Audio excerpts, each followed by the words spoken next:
Not every Norseman held an axe. Some held nets in silence, smelling of salt, kelp, and smoked herring. Welcome back to Boring History for Sleep, the place where stories move slowly, like water lapping against the shore, and history becomes the gentle current that carries you off to rest. Tonight, we're leaving behind the longships and sagas. We're not riding into battle. We're not chanting in halls or feasting on roasted boar. Instead, we settle into a quieter place, a Norse fishing village, far from kings and conquest. Here, wind and sea decide everything. Your tools are not a sword or shield, but nets, wooden stakes, hooks, and time. The scent is always part salt, part smoke. The days are measured not by clocks, but by tides. And most of all, there is stillness. So lay down gently. Let your thoughts drift like boats on cold water. Tonight's story begins in the wind-scoured coastlines of what we now call Scandinavia. But back then, it was just home. A village of turf-roofed huts, drying racks, old wooden boats, and people just trying to last another winter. Let's begin with what it really felt like to be a net mender in the dark, frozen heart of winter. You wake up before the sun does. Not that it rises very high this time of year. The darkness outside your turf-roofed hut is not just a backdrop, it's a living thing. It presses against the skin of your home, howling through the slats and humming low around the creases of the door. But you've been listening to that sound since you were young. The winter wind, like an old god, never gentle, never cruel, just present. You sit up on your bed, which is little more than a raised platform of rough timber, layered in furs that smell of both comfort and the animals they came from. The air inside is still, but sharp. Your breath fogs in front of you. The fire in the hearth died out hours ago. You knew it would. But there's no need to complain. You pull your cloak tighter and reach for your work. Today, you'll be mending nets again, just like yesterday. And the day before that. The nets are made from twisted hemp, thick cords that cut into your fingertips when they dry and fray. You'll sit close to the low hearth, stoke a small flame to warm your hands, and begin threading the needle. Knot after knot, thread over loop, patch over tear. It's not artistic, it's not heroic, but it is necessary. You've done it so many times that your fingers know the rhythm better than your mind does. You could be asleep, half-conscious, and still you'd know how to pull, twist, knot. Sometimes, the oil from last week's cod stains the hemp and makes the thread slick. Sometimes, you prick your finger on a hidden bone or hook and notice until the blood smears the net in a dull line. But most of the time, it's just cold. Your fingers ache. Your joints burn. The dampness in the hut clings to you, no matter how near you sit to the fire. Outside, you hear boots crunch on frost. Maybe someone's heading to the boats already, preparing for tomorrow's tide. Fishing in this weather is not just about endurance. It's a kind of quiet defiance. You go out not because the weather permits it, but because hunger insists. Lunch is thin broth, warmed over the same coals you use for mending, mostly fish bones, seaweed, and a bit of onion if you're lucky. You chew it slowly, letting the warmth trickle into your chest. There's no rush, there's nowhere to go. Later, a child brings another net to repair. This one tangled in sea kelp. You run your fingers along the threads and imagine where the damage came from. A strong current, a careless or fight with a submerged log.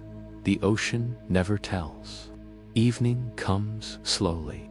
The light outside barely changes, so it's only the rhythm of tasks that tells you how time has passed. You tuck away your tools and wrap your cracked fingers in soft cloth soaked in seal fat. There's no celebration, no satisfaction, no applause, but there's silence, and in that silence, there's peace. You crawl into bed again, the same furs, the same dark, the same wind at the door. Your breath fogs the air once more, and tomorrow you will mend again. He wasn't born by the sea. He didn't always smell of salt or kelp or sit on logs with gulls circling above. He used to carry something heavier than nets, a sword curved like a wolf's grin, used to wear a tunic stained not by fish oil, but by ash and by stories. No one quite remembers his name now. That's how quiet legends begin. Not with titles carved into stone or chanted in halls, but with pauses in conversation. You'd hear it in whispers on cold mornings when the wind blew in from the fjord. He was once a raider, someone would murmur while scaling cod. A shield brother, another might add, tying a knot around a crate. Then silence, because no one liked to speak too long of what came before. What mattered was that he lived here now, at the edge of the village, just beyond the last boat stake.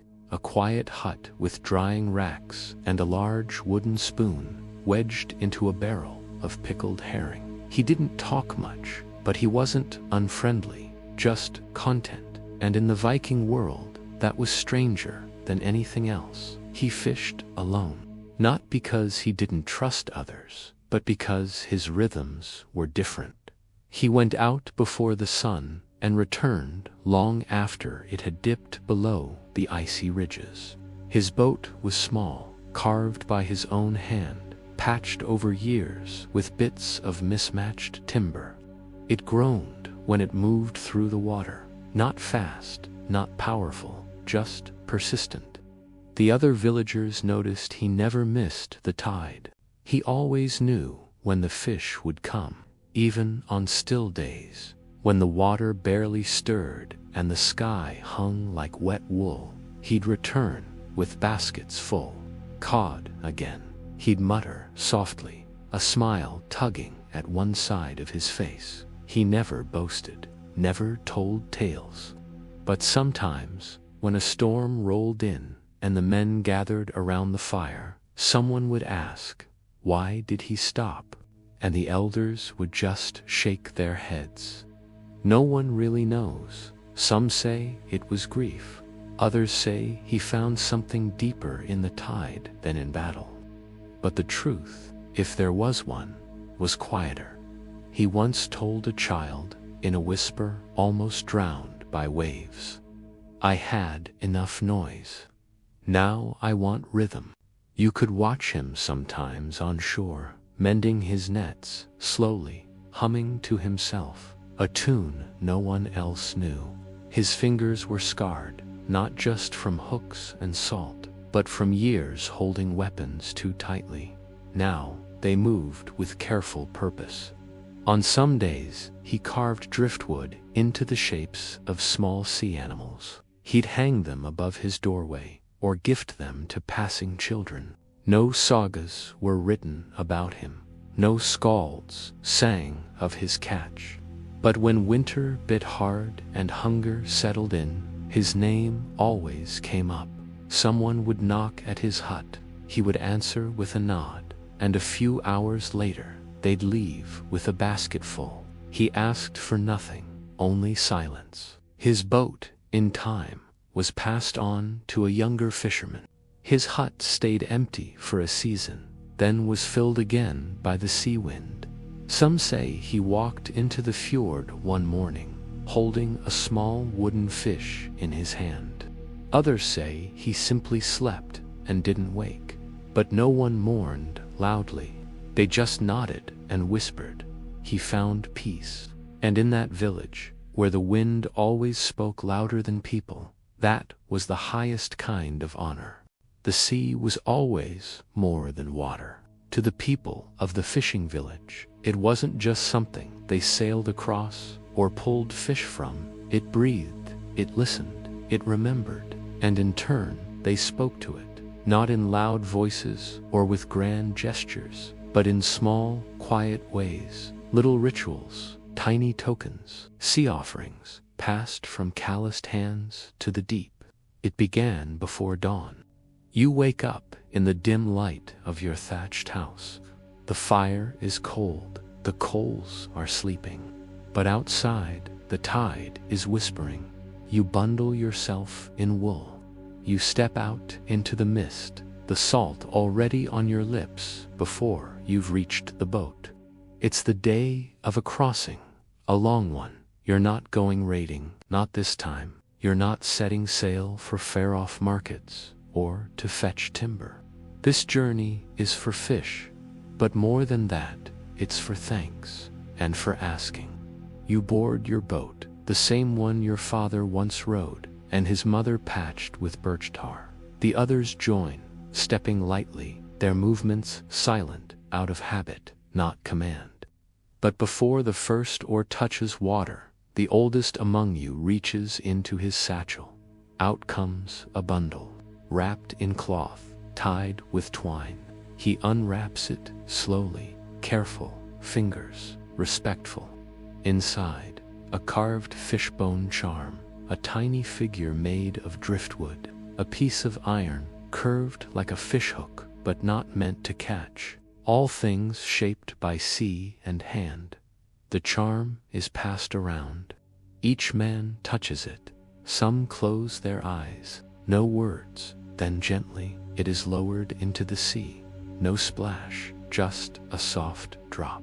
The charm sinks. The sea accepts. This is not an offering to gods. Not exactly. The villagers don't speak the names of great deities here.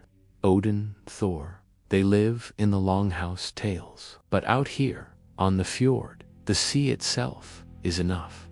The elders say there are old spirits in the water, ones that don't need statues or songs. They need gestures and patience. The boat pushes off.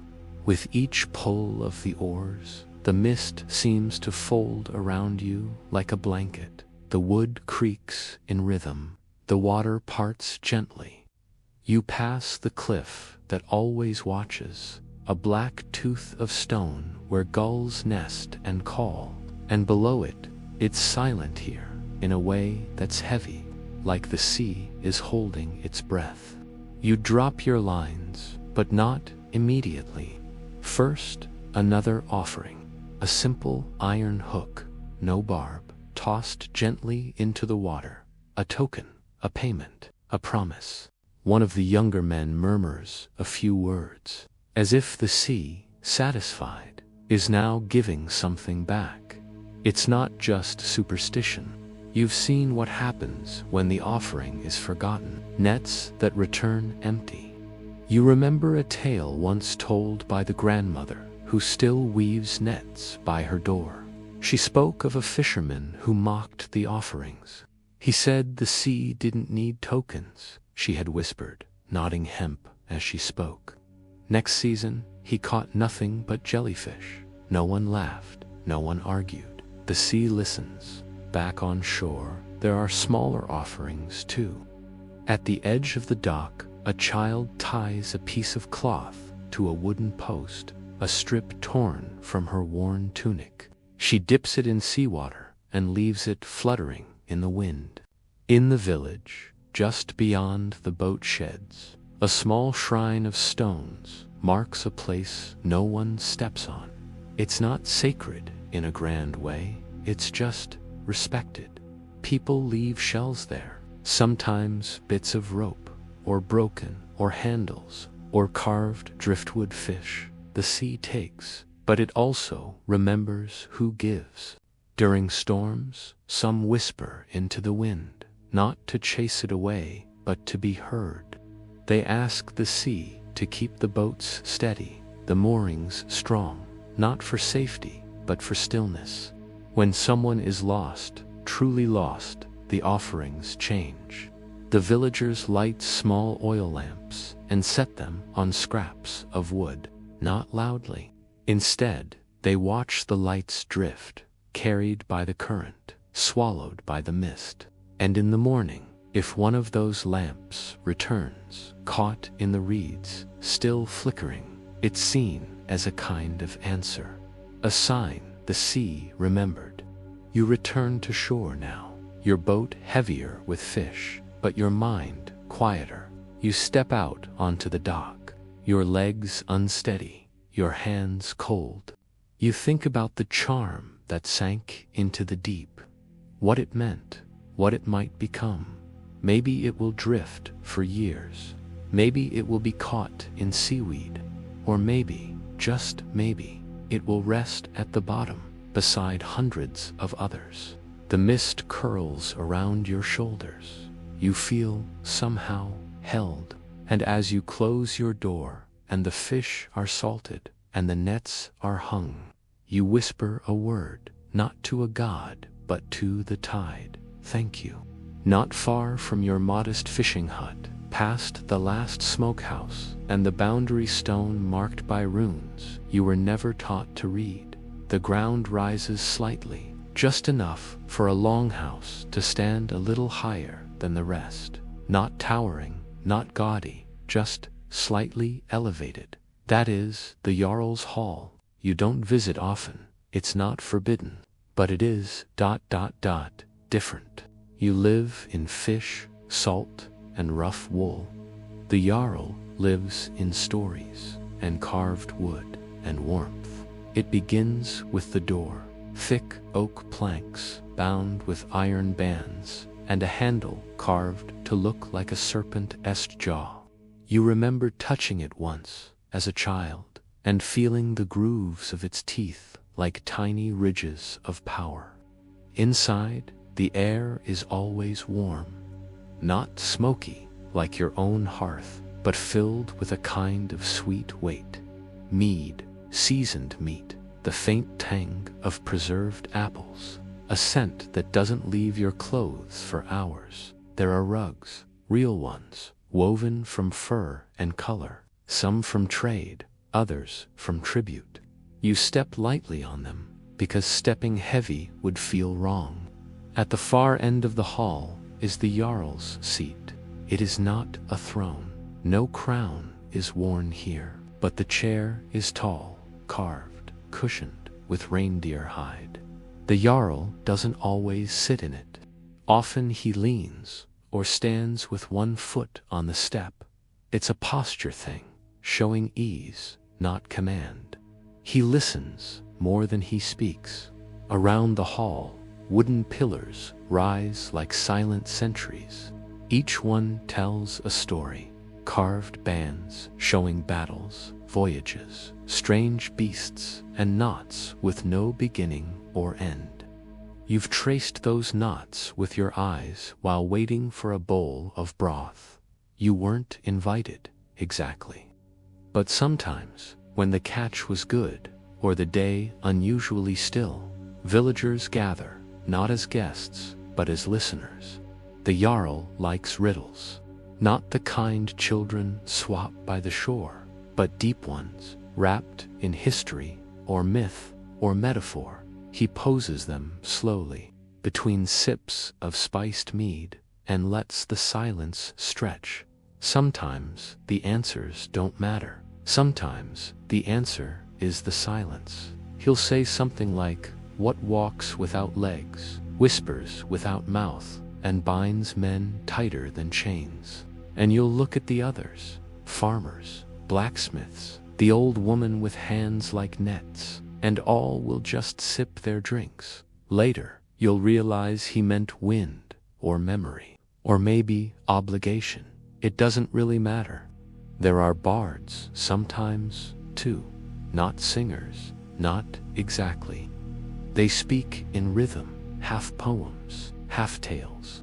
Their stories are soft, about long winters, boats that never returned, or dreams that came with the snow.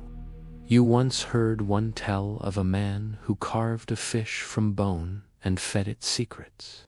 When the man died, the fish grew wings and flew into the sea.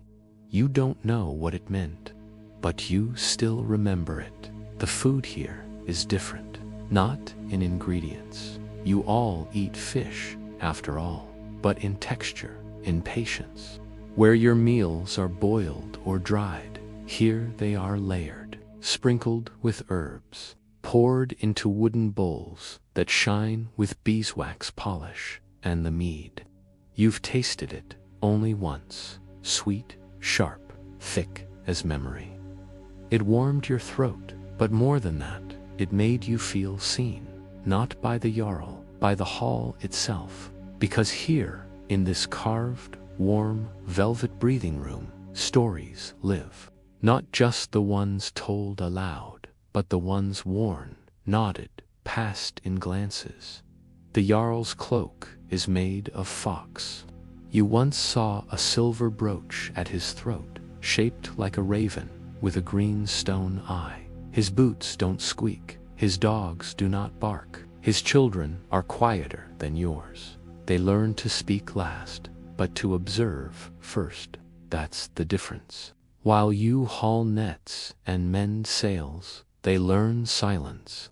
While you sweat, they study gaze. It's not unjust, it's not cruel, it's just the order of things. Sometimes, after the hall is quiet, and the mead is gone, and the last riddle has faded into ash and breath, you walk home in the dark. The stars blink behind clouds. The path crunches beneath you. And you remember how the Jarl said nothing when the merchant spilled his cup, how his silence was heavier than rebuke. You realize power in this village does not shout. It leans, it watches, it waits. You reach your home. The door is stiff. The fire is cold, but the air feels right. Because in your world, the creak of the roof and the salt in the seams and the wind through the holes, all of it is honest. You are not carved in a pillar. You are not remembered in songs. But you keep the nets mended. You tie the boats. You offer the hook. And the Jarl, in his warm hall, with his riddles and rugs, knows your name.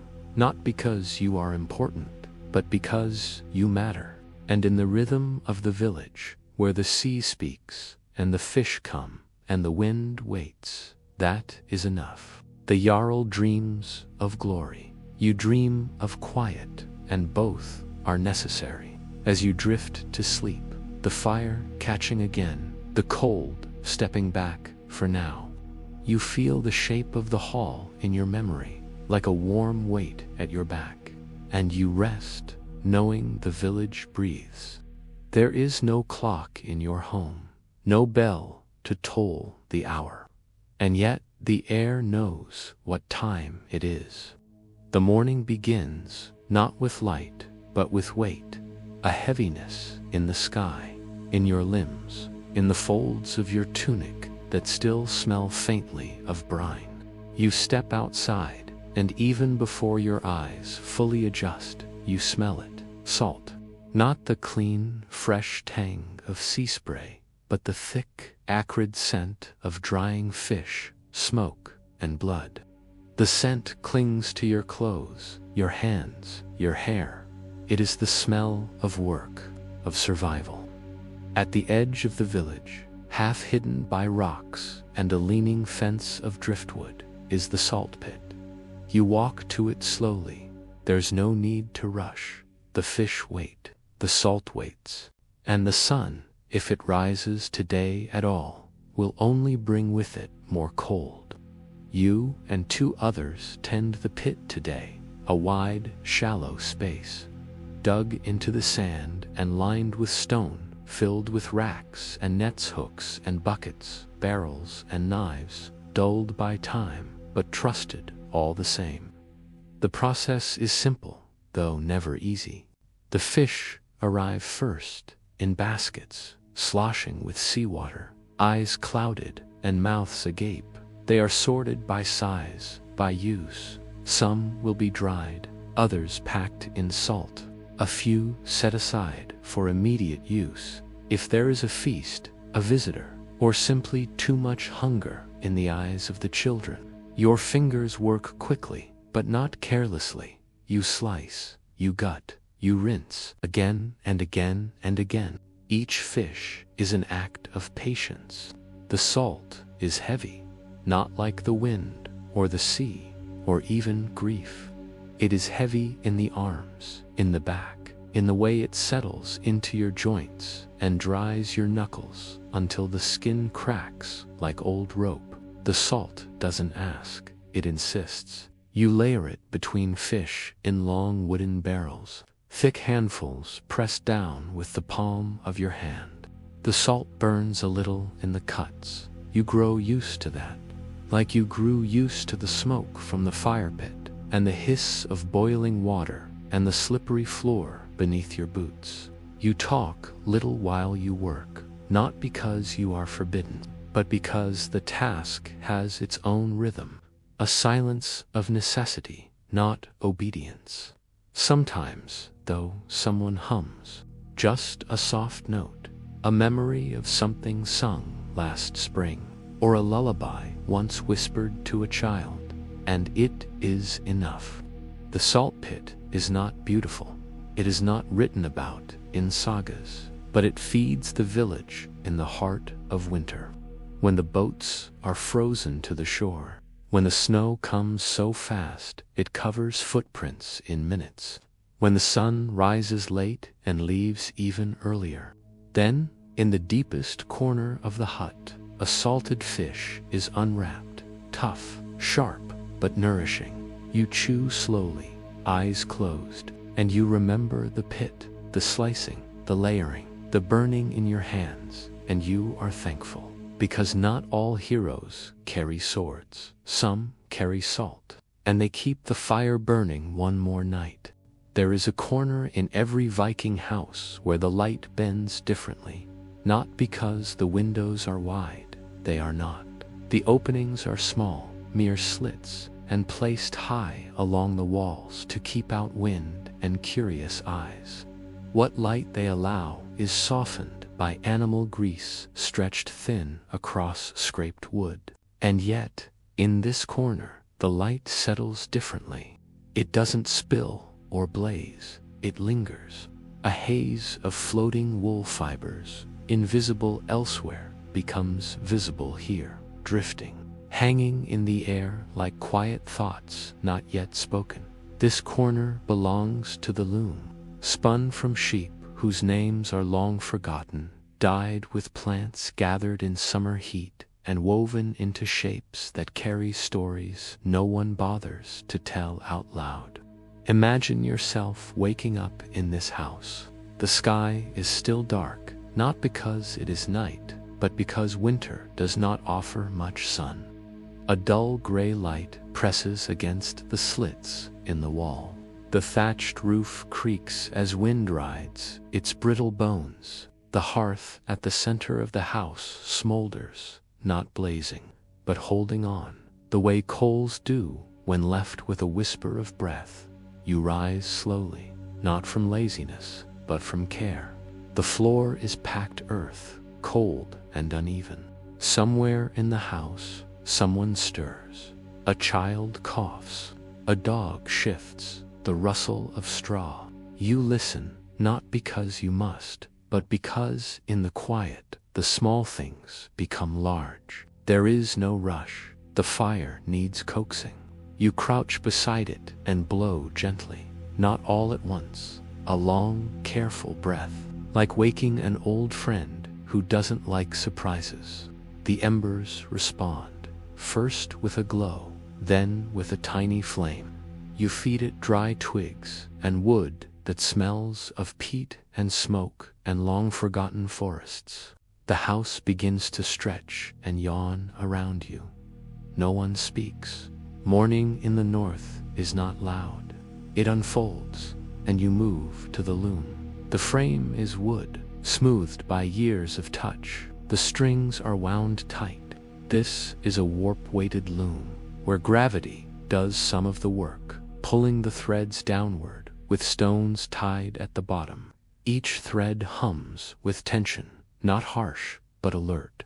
You begin with the weft, the thread you guide back and forth, left to right, right to left. Each pass is a breath. Your fingers do not race. They have learned that speed is not skill. Instead, you move with rhythm. You adjust tension, pause to twist a thread, stop to sip broth. Around you, the house begins its day. Footsteps on the roof, someone clearing snow, the slow chop of wood outside. A child crawls near your feet, giggling at nothing. An old woman, your mother or perhaps her sister, shuffles past with a bowl of saltfish. She hums, not a song, just a tune that has no beginning and no end. You hum with her, not on purpose. It just happens, and the loom creaks, a soft, steady sound, wood shifting against wood. It does not cry out. It groans gently, the way ships do when docked. It is a reminder that things are always in motion, even when they appear still.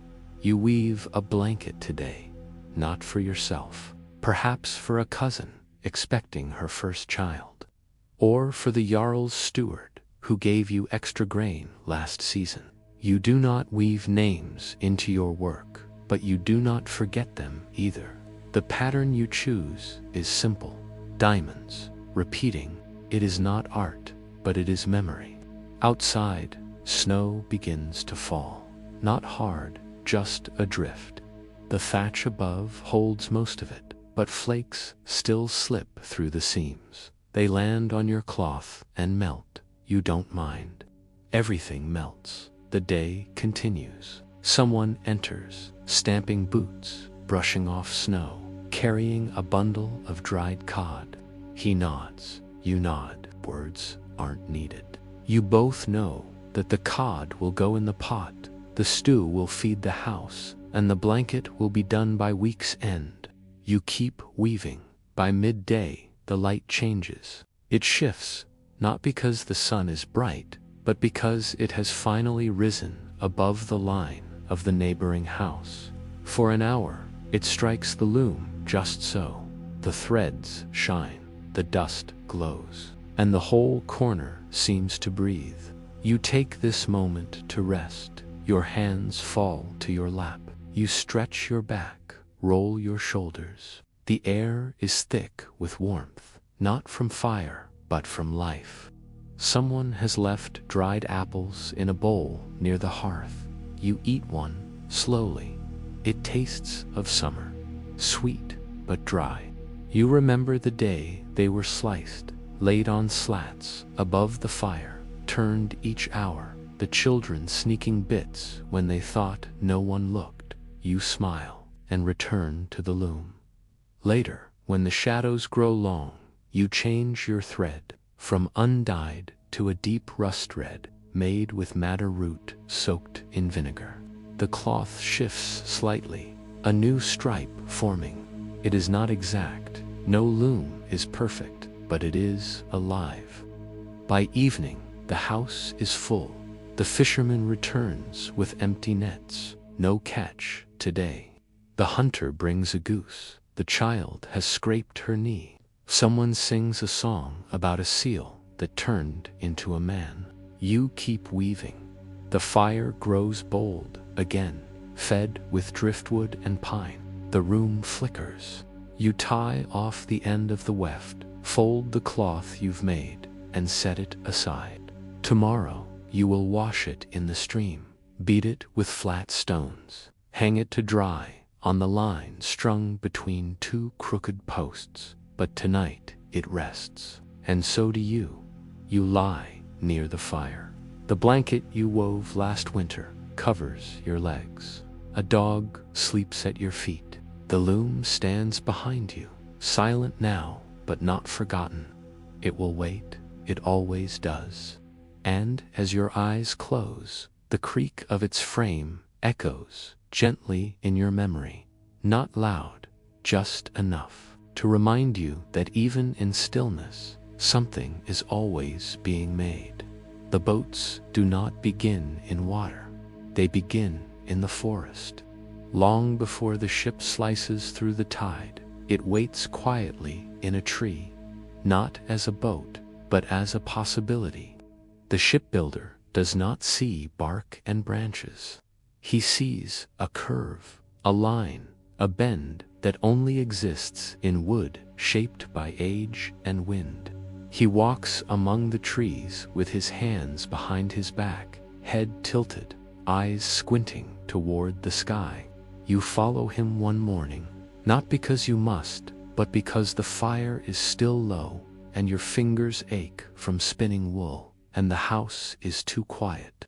The builder says little. He carries no axe yet, just a stick, smoothed by years of pointing. He taps one tree, then another, pauses, bends to touch the ground. The snow here is thin. The air smells of pine, of frost, and something deeper, the wet breath of soil that's been dreaming all winter. The trees speak slowly. They do not shout, but in the way their roots curl, in the scars on their bark, in the lean of their trunks, there are messages. Not every tree is meant to be part of a ship. Some are better left standing. Others offer only a rib. The builder marks them gently, a slash with charcoal. It will be weeks before they're cut.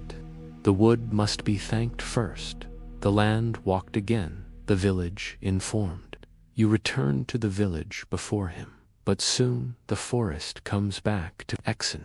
Logs arrive on sleds dragged by oxen. They're wet and cold. The sap is still thick. Stripped of branches, they are heavy in a new way, like sleeping animals. The shipyard, such as it is, lies just beyond the farthest row of houses. No walls, no fences, just a flattened area near the water where the wind smells of brine and wood smoke. It begins there. The builder sharpens his tools, not just axes, but draw knives, ADSs, augers. Each has a name, each has a song. The blades sing when drawn across oak. They hum when turned in birch. There is no rushing. The wood will not hurry. You are given a task: boiling pitch, a small fire, a blackened pot. Inside it, resin scraped from pine trees bubbles slowly into tar. You stir with a stick too thick to burn. The smell is sharp, sweet, smoky, almost bitter. It clings to your hair, your clothes, your skin. You do not mind. This is the smell of making. Nearby, the frame of the ship begins to rise. Keel first, the spine, a single beam, long and straight, carved with patience. It lies like a sleeping beast. Then the ribs, curved branches, chosen months ago, are set into place. Each rib is unique, no two alike. They are fitted by eye, by feel, by trust. The ship begins to grow. Day by day, plank by plank, it lifts itself from the ground. Not quickly, not loudly. The sound is steady. Wood against wood, voices low, tools tapping. There is no hammering, no nails. Iron is precious. Instead, wooden pegs are used, shaped by hand, tapped gently into holes, swollen with seawater until they lock. You help when allowed. Hold this board, steady that rib, bring water. The feel of dry pine. Others come to watch. Children, elders, traders passing through. A ship is not just a boat. It is a promise of fish, of travel, of news from other shores. Women bring stew. Dogs circle and nap in sawdust. A skald, a poet, recites stories of old ships, old voyages, old men who never returned. You stay until the sun dips low. The ship is not done. It won't be for weeks, but already it has a shape, a presence. You run your fingers along the planks, smooth, strong. The tar you boiled will coat it soon, inside and out, to seal it, to bless it, to hold out the sea. That night you dream of waves, not stormy ones, slow ones, rolling like breath. The ship rocks in your sleep, even though it has not touched water. Days pass, the ship grows taller. The prow is carved, a dragon, or perhaps a snake, or maybe just a swirl. The builder does not explain, it is what it is. A marker, a guardian, a warning. The wood is darker now, coated in tar. It gleams in sunlight, smells stronger in rain. You continue to help. You carry buckets of water, soak the pegs, tie bundles of rope. Your fingers are stained, your shoulders ache. You do not care. The ship is yours, even if it is not. It belongs to the village, to the sea, to the wind, but also to you. Finally, the day comes. The sleds are brought out again. Logs are laid like tracks. The ship is lifted, not by magic, not by many, just enough hands, just enough muscle, just enough time. It slides, slowly, toward the water. The whole village follows. No one shouts. There is no feast, no horn, just silence as the ship meets the sea. It floats. Of course it does. But still, everyone watches, just to be sure. And then, the builder nods. You return to the loom. You see the ship in your mind. Not sailing yet, but waiting, because the forest is full, and the boats are never finished. The wool doesn't come from stores. It doesn't arrive in sacks or bolts. It begins with the sheep animals with thick, oily coats that smell of lanolin and wind. You hear them before you see them. The soft clatter of hooves over stone, the occasional bleat, the sigh of breath in cold air. They are not large, not soft, but they are enough. Imagine yourself rising before the light. The sky is not yet blue, but a pale sort of gray that barely shifts with the hour. You step out onto hard ground. The cold bites through your shoes, thick with straw, but never quite thick enough. The sheep are waiting, not in lines, not in pens, just there, near the edge of the slope, munching on whatever frost-crusted grass they can find. It is not shearing season yet. That comes later, when the wind is softer and the wool loose enough to tug with fingers. But still, you think of it. As you spin thread near the hearth, your thoughts drift forward to the shears, to the sheared, to the baskets of soft, tangled curls that will sit at your feet for weeks. Your spindle weights, wooden, smooth, slightly heavier than it needs to be, because your hands know how to guide it. You twist, pinch, and release. The wool unwinds from a larger bundle, drawn out by steady fingers. The spindle spins lazily at first, then with confidence. A twist, a pause, a twist again. You work near the window today. The sun is shy but present. A thin shaft of light cuts across the wooden floor, catching dust in mid-air. The rhythm is everything, not because it's efficient, but because it soothes. Your breath matches it. Your heartbeat settles into it. The child on your back, wrapped in wool and sleep, hums now and then. A tiny sound, like a question no one's expected to answer. The weather shifts, not suddenly, not rudely, just slowly, as it always does. The wind has a smell, damp stone, coming rain. You pull the wool closer around your shoulders. Outside, someone moves across the field. A man you know, but haven't spoken to in days. He is looking at the clouds. You both understand what they mean. You gather the spindle, the basket, the bundle of half-spun yarn. You tuck it all into cloth and carry it to the larger hall, where the other women sit. Some are older, some are young. All of them are spinning. The room smells of peat smoke, wool, and something baking near the coals. Maybe barley, maybe rye. You sit, you nod. No one speaks loudly. The weather continues. By mid-afternoon, rain begins. Not fierce, just persistent. It taps the roof, drips from the eaves. The light shifts again. A bit dimmer now, but it's enough. One woman tells a story, slowly, gently, about a loom that cursed its weaver. Another laughs, but not too loudly. You remember the rhythm of the tale. If not the ending, you smile. Your hands keep working. The wool goes in, pale at first, then darker as it drinks the color. You stir with a wooden spoon. The steam fogs your face. You step back, breathe through wool-wrapped sleeves, and wait. The woman beside you tells of last year's dye, how it turned strange, almost green, when it was supposed to be blue. You nod again. The colors are never what you expect. Sometimes they surprise. Sometimes they fade too fast. Still, you love them. You hang each skein to dry near the fire. They twist slightly in the rising heat. The storm lingers. Outside, someone calls for their child.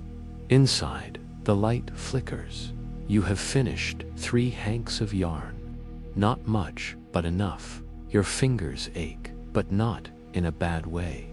It is the ache of use, the ache of presence. You think of the fisherman. He is still out there, likely under his woven hood, pulling nets slowly through water turned silver by clouds. Of the women there who do not spin, of the fabrics they wear, embroidered, beaded, lined with fur, you do not envy them, but you notice. You always notice. You think of the sheep, still huddled near the slope, perhaps, still chewing. Night settles like a shawl.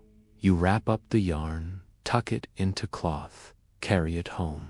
The child on your back stirs, then settles. The fire is still lit, the roof still holds. You hum something, not a song, not really, just a thread of sound to match the rhythm of the day. Tomorrow, there will be more spinning, more twisting, more weather, and when the shearing finally comes, you'll begin again. Because in this village, in this place, the threads are endless, and each one leads you back to the hearth. You can smell the fish before you see it. Not the sharp, spoiled scent of rot, but something cleaner, deeper, earthier. It lingers in the air like peat smoke or wet wool. It clings to your sleeves and hair. It's not unpleasant, it's just present. This is the smell of preservation, of winter stored in summer, of survival stitched into the cracks of each longhouse and smoke shed, of careful hands and quiet labor, done not for glory, but because someone must.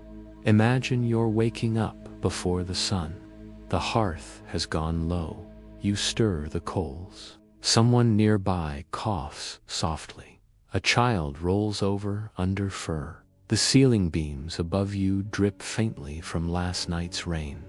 Outside, the clouds are a dull gray, heavy, but not yet weeping. You step into your boots, still damp from yesterday's work.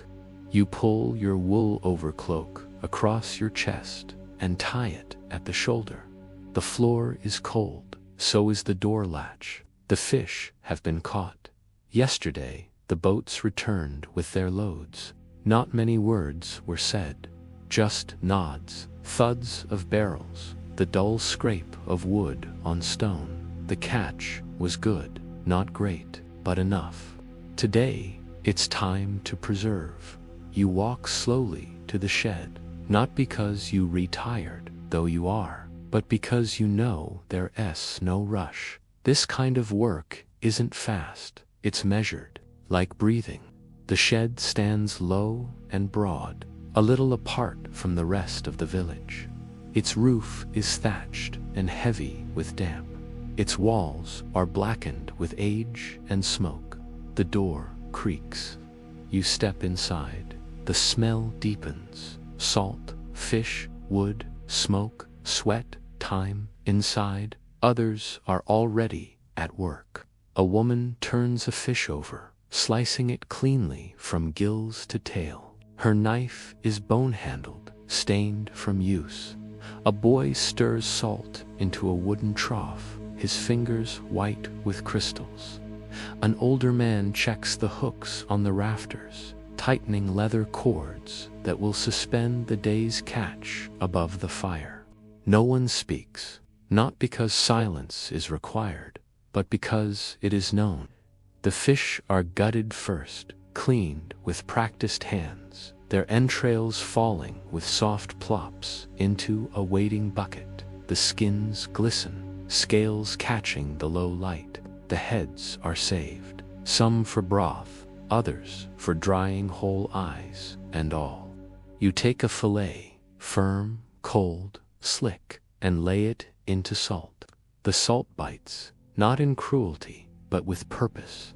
It draws out moisture. It guards against time. You bury each piece carefully, layer upon layer, until the barrel is full. This salt came from far away, traded, precious, but used sparingly, wisely. You know just how much is enough. You've learned it not by rule, but by rhythm, by the way the fish looks, feels, bends beneath your fingers. You move to the smoke pit next. The fire is low. It must be too hot, and the fish will cook. Heat, but only just.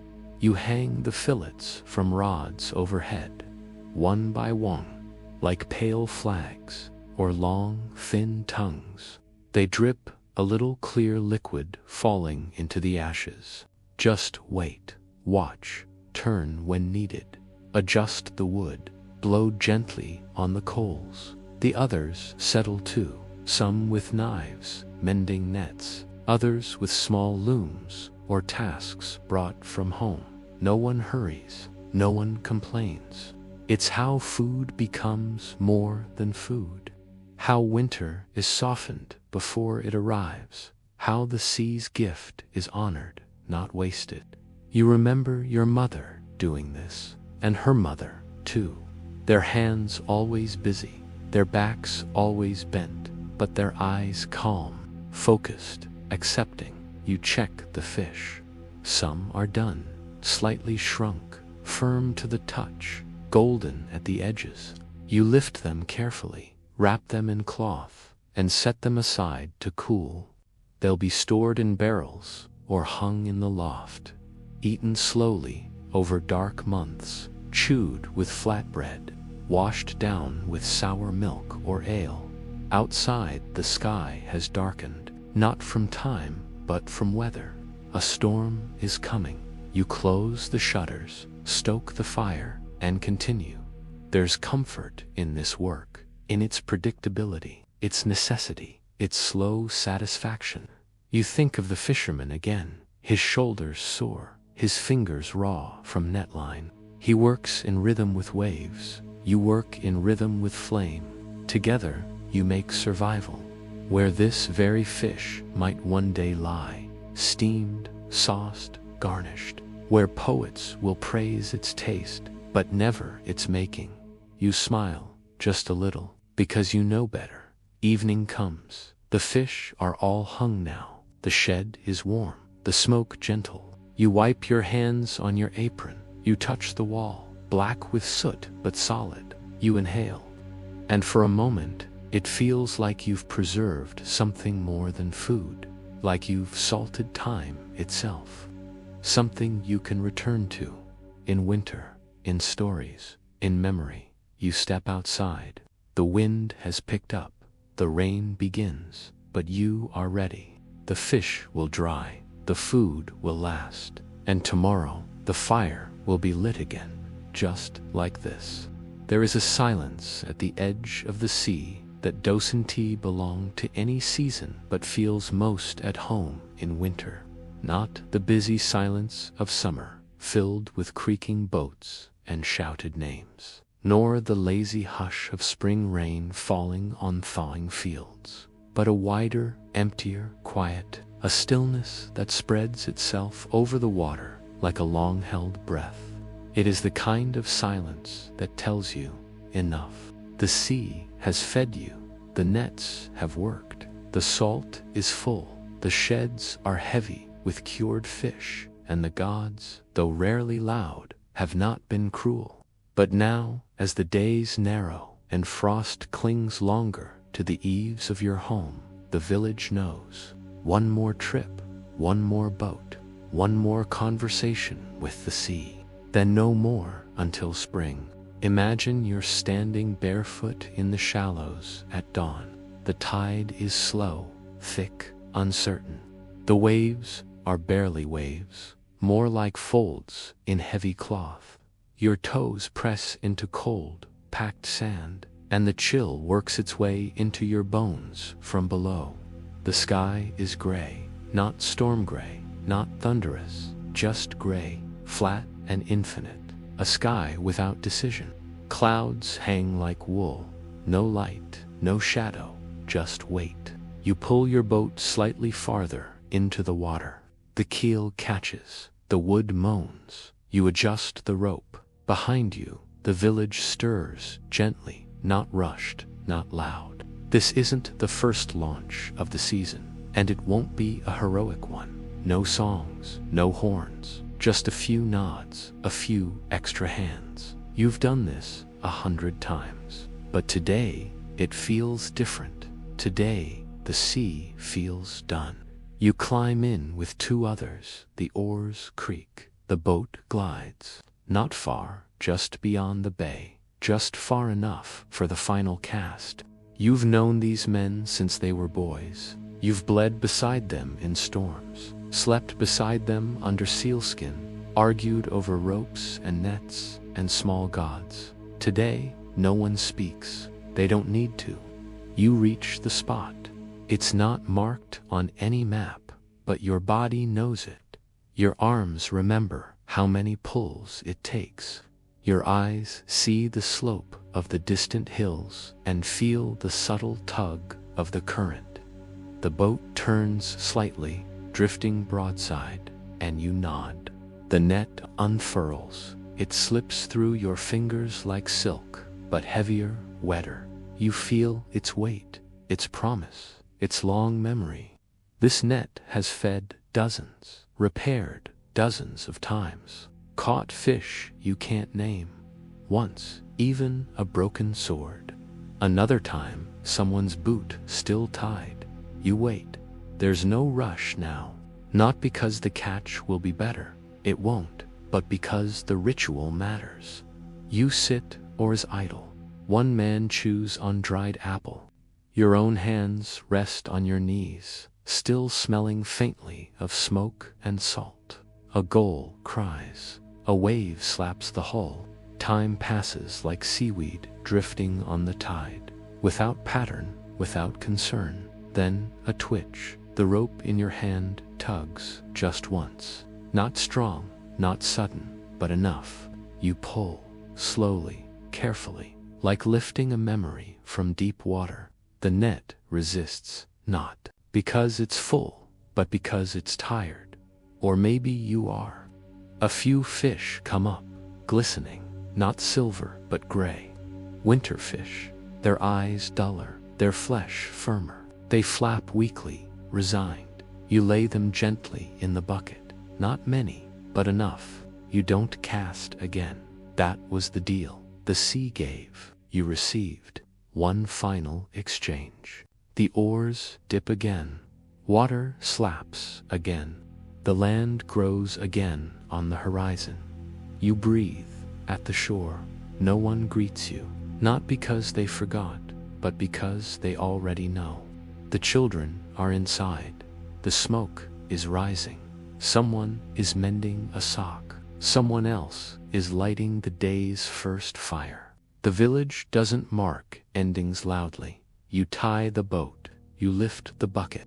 Your boots squelch in the soft earth of the path. At the shed, you gut the fish quietly, without waste. You salt them, set them beside the rest. Tomorrow they'll be packed away, but tonight they lie in peace. You step outside. The sky is darker now, not from night, but from season. The wind shifts, the trees bend, the sea pulls itself back, like a dog curling into sleep. And you know, deeply, certainly, that it is over. The last boat has come in. Winter has begun. You walk home slowly, each step soft on wet earth. The door greets you with warmth. Inside, the hearth crackles, the stew simmers, a child yawns. An old story is half spoken, half forgotten. You sit, you stretch your hands toward the fire, and the silence that remains is not empty. It is full. It is the silence of a village at rest. The sea sleeps, and so will you. The story ends, but the silence remains. You have walked stone corridors, tended soft soil, tasted bread baked centuries ago in imagination, and listened to the echo of prayers you never needed to say aloud. You have sat by the flicker of candlelight, your fingers stained with ink that never dries in your memory. And now, as the final thoughts fade, you find yourself still, not empty, but calm. History does not shout. It hums, it rustles, it sighs. And if you listen closely, as you have tonight, it guides you gently toward rest. Tonight, you stepped through portals made not of wood or glass, but of memory and soft narrative. You wandered dusty courtyards and cold cloisters. You traced the edges of old manuscripts with your imagination. You smelled the earth after medieval rain. You heard the pages turn in the quiet of distant libraries. You paused beside weathered fountains where monks washed their hands before prayer. And you lingered in the stillness of stone-walled rooms that held only candlelight and time. You followed stories not for their excitement, but for their rhythm. And now, that rhythm continues, not with words, but with breath. A slow inhale, a deeper exhale. The way history rests in the folds of silence, you too can settle into the folds of night. The monks have gone to sleep. The bells have stopped ringing. The garden has folded itself into shadow. The words in the scriptorium have been written.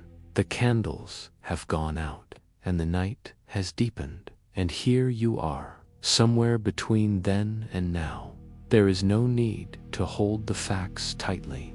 You do not need to remember the Latin words, the names of herbs, the dates of worn-out kings or tired scribes. That is not why we returned to the past.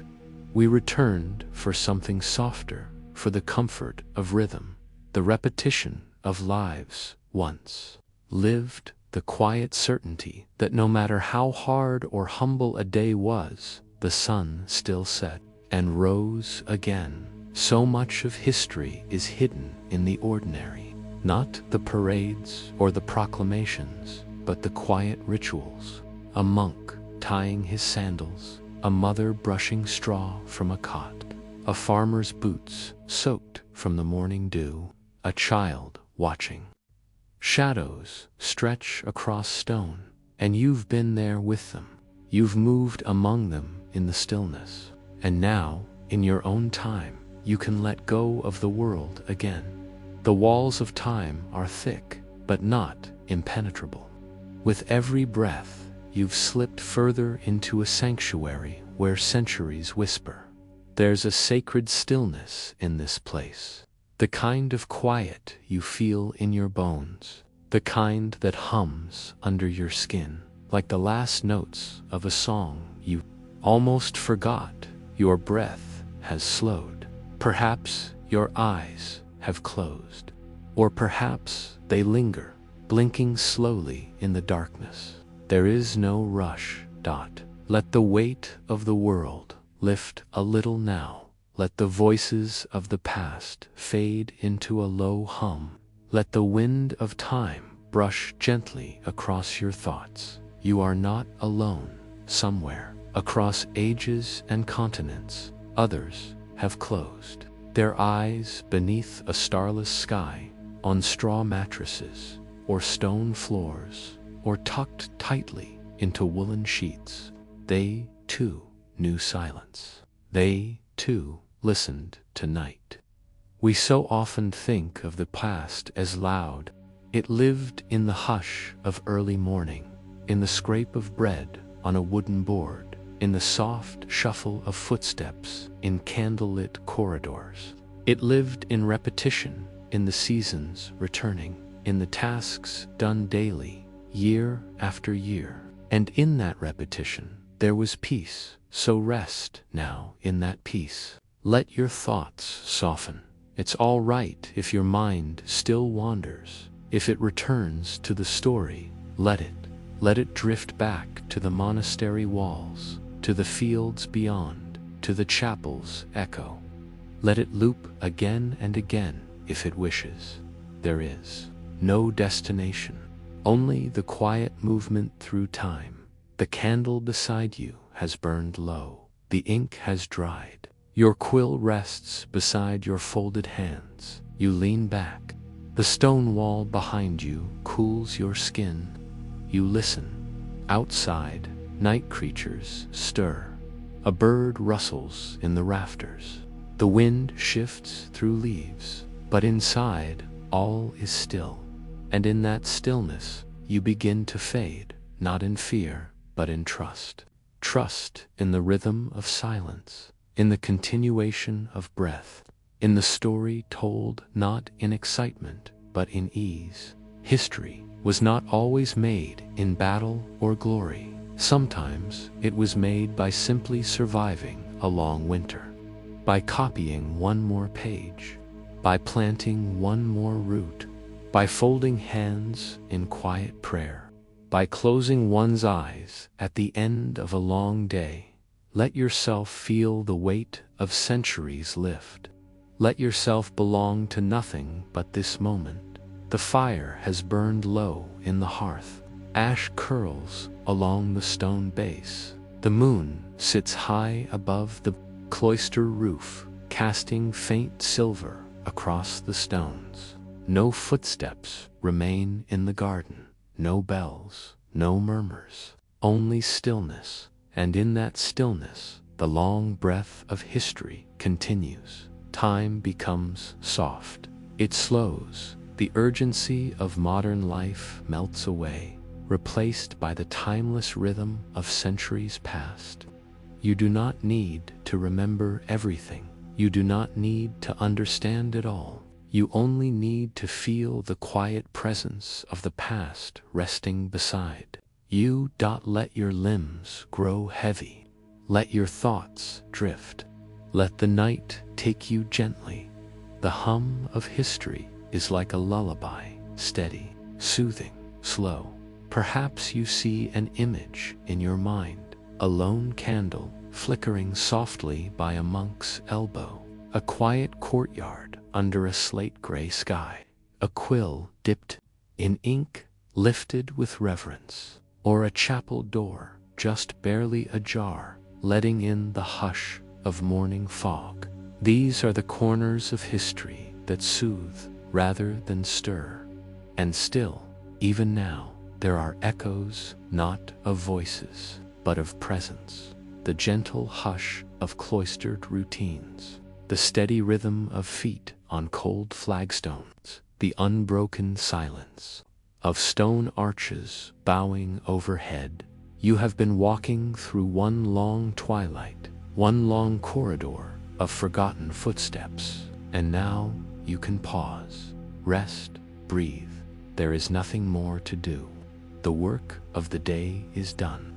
The past has been honored in this room, beneath these words, beneath this history. You are safe.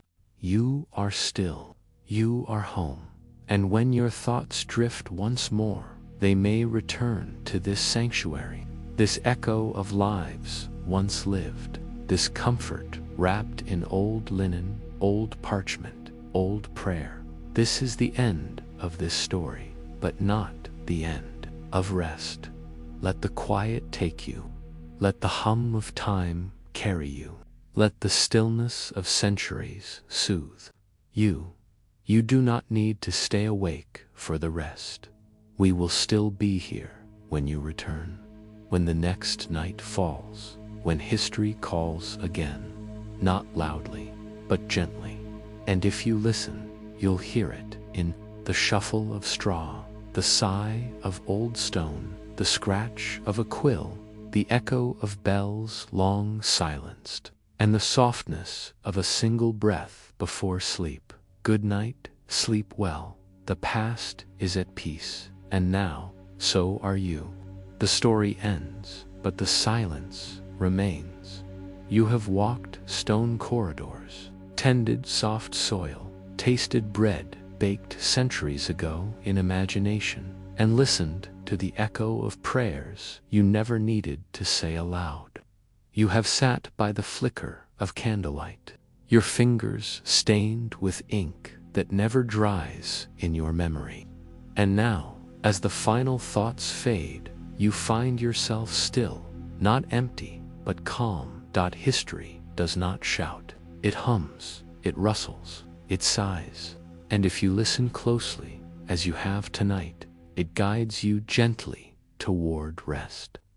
Tonight, you stepped through portals made not of wood or glass, but of memory and soft narrative. You wandered dusty courtyards and cold cloisters. You traced the edges of old manuscripts with your imagination. You smelled the earth after medieval rain. You heard the pages turn in the quiet of distant libraries. You paused beside weathered fountains where monks washed their hands before prayer, and you lingered in the stillness of stone-walled rooms that held only candlelight and time. You followed stories not for their excitement, but for their rhythm, and now that rhythm continues, not with words, but with breath. A slow inhale, a deeper exhale. The way history rests in the folds of silence, you too can settle into the folds of night. The monks have gone to sleep. The bells have stopped ringing.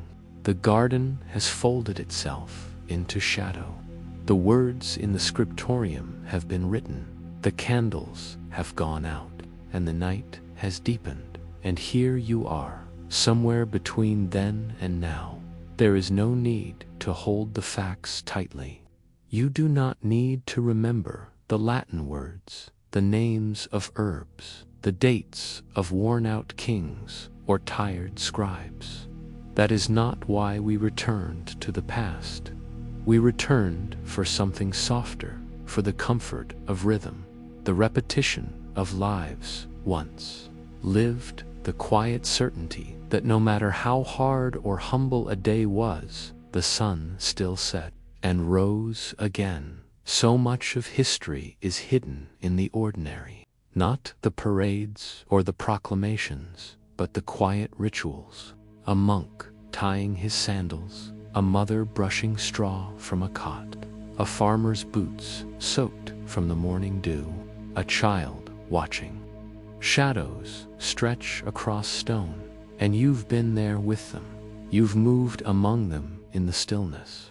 And now, in your own time, you can let go of the world again. The walls of time are thick, but not impenetrable. With every breath, you've slipped further into a sanctuary where centuries whisper. There's a sacred stillness in this place. The kind of quiet you feel in your bones, the kind that hums under your skin, like the last notes of a song you almost forgot. Your breath has slowed.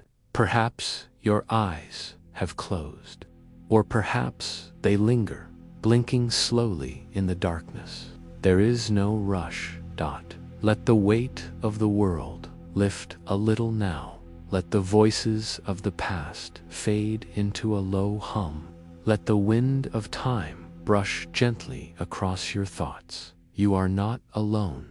Somewhere, across ages and continents, others have closed their eyes beneath a starless sky, on straw mattresses, or stone floors, or tucked tightly into woolen sheets. They, too, knew silence. They, too, listened to night. We so often think of the past as loud. It lived in the hush of early morning, in the scrape of bread on a wooden board, in the soft shuffle of footsteps in candlelit corridors. It lived in repetition, in the seasons returning, in the tasks done daily, year after year. And in that repetition, there was peace. So rest now in that peace. Let your thoughts soften. It's all right if your mind still wanders. If it returns to the story, let it. Let it drift back to the monastery walls, to the fields beyond, to the chapel's echo. Let it loop again and again if it wishes.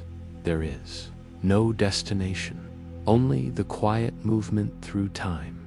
The candle beside you has burned low. The ink has dried. Your quill rests beside your folded hands. You lean back. The stone wall behind you cools your skin. You listen. Outside, night creatures stir.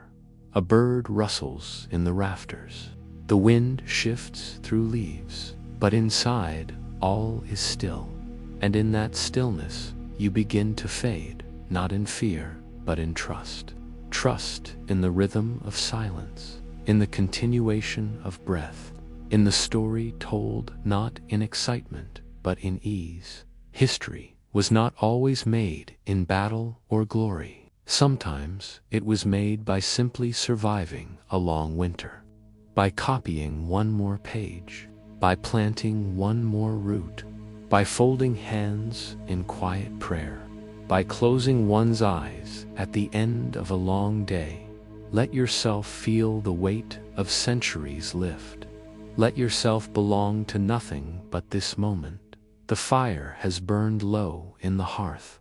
Ash curls along the stone base. The moon sits high above the cloister roof, casting faint silver across the stones. No footsteps remain in the garden. No bells, no murmurs, only stillness. And in that stillness, the long breath of history continues. Time becomes soft. It slows. The urgency of modern life melts away, replaced by the timeless rhythm of centuries past. You do not need to remember everything. You do not need to understand it all. You only need to feel the quiet presence of the past resting beside. You. Let your limbs grow heavy. Let your thoughts drift. Let the night take you gently. The hum of history is like a lullaby, steady, soothing, slow. Perhaps you see an image in your mind, a lone candle flickering softly by a monk's elbow, a quiet courtyard under a slate-gray sky, a quill dipped in ink lifted with reverence, or a chapel door just barely ajar, letting in the hush of morning fog. These are the corners of history that soothe rather than stir. And still, even now, there are echoes not of voices, but of presence. The gentle hush of cloistered routines, the steady rhythm of feet on cold flagstones, the unbroken silence of stone arches bowing overhead. You have been walking through one long twilight, one long corridor of forgotten footsteps, and now you can pause, rest, breathe. There is nothing more to do. The work of the day is done. The past has been honored in this room, beneath these words, beneath this history. You are safe. You are still. You are home. And when your thoughts drift once more, they may return to this sanctuary, this echo of lives once lived. this comfort wrapped in old linen, old parchment, old prayer. This is the end of this story, but not the end of rest. Let the quiet take you. Let the hum of time carry you. Let the stillness of centuries soothe you. You do not need to stay awake for the rest. We will still be here when you return, when the next night falls, when history calls again, not loudly, but gently. And if you listen, you'll hear it in the shuffle of straw, the sigh of old stone, the scratch of a quill, the echo of bells long silenced, and the softness of a single breath before sleep. Good night, sleep well. The past is at peace, and now, so are you.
of centuries soothe you. You do not need to stay awake for the rest. We will still be here when you return, when the next night falls, when history calls again, not loudly, but gently.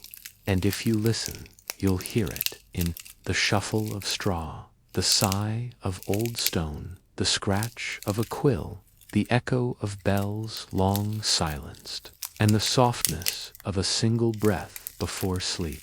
Good night, sleep well. The past is at peace, and now, so are you.